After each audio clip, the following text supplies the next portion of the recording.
Jemi kthyer sërish drejt për drejt me edicionin e orës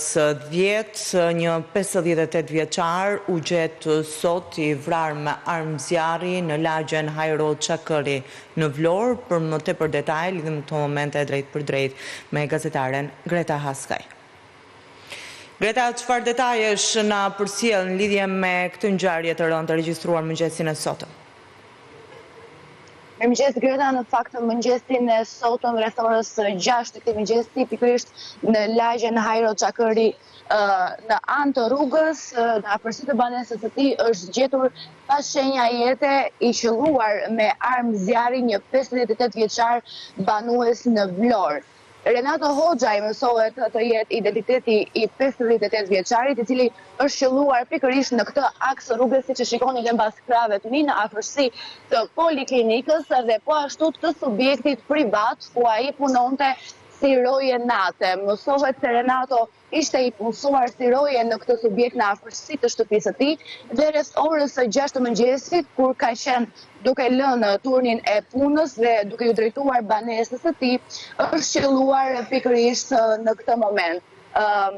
Mësohet gjithashtu se në trupin e Renatos është qelluar 3 herë me një armë zjarri pistolet, ndërkohë që sipas të dhënave paraprake nga grupi hetimor mësohet se janë gjetur një plumb në trup dhe 2 plumba në kokë. Megjithatë, ajo që duhet të themi paraprakisht është se sa i përket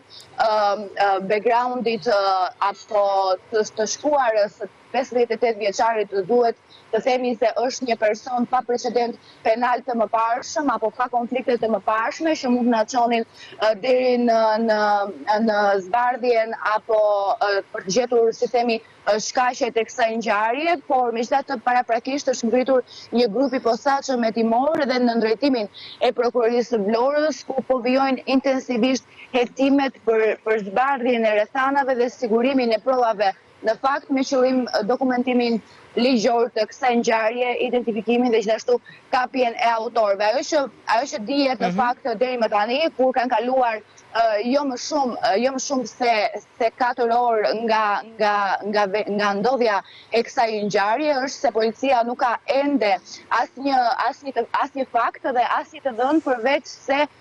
gëzhojave të gjetura në vendin e ngjarjes dhe gjithashtu kamerave të sigurisë që fatmirësisht do të jenë pika kyçe ku ata do të pozicionohen për të kuptuar më shumë se si ka ndodhur ngjarja apo identifikimin e personit i cili ka shtënë 3 herë me armë zjarri në drejtim të 58 vjeçarit. Kjo edhe për fat të mirë mund të themi se në këtë zonë të qytetit ku janë pozicionuar pikërisht në lagjen Hajro Çakëri në afërsi të poliklinikës, gjendet një sër subjektish private për të cilat sipas policisë duhet thënë në fakt se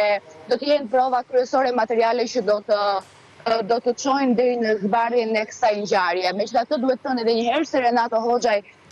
ka punuar prej disa vitesh në këtë subjekt privat si roje nate,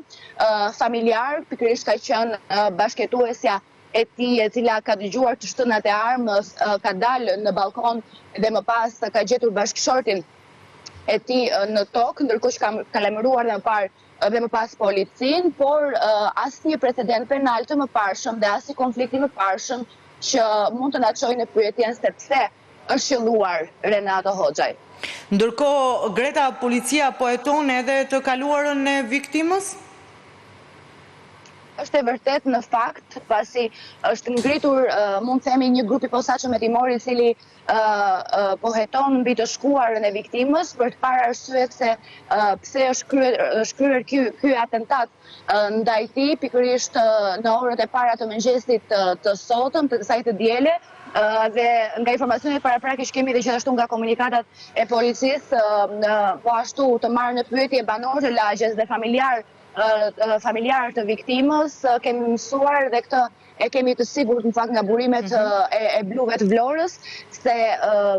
58 vjeçari nuk ka pasur asnjë precedent penal të mëparshëm dhe nuk ka qenë asnjëherë i dënuar më parë apo nuk ka patur një konflikt që mund të çonte deri në këtë atentat mëngjesin e kësaj të diele. Megjithatë, ngelet për të parë sigurimi i provave dhe detajat e rastit, se përse është shtënë 3 herë me armë zjarri pikërisht në momentin kur 58 vjeçari ka qenë duke u larguar nga vendi i punës së tij për të drejtuar drejt banesës së tij.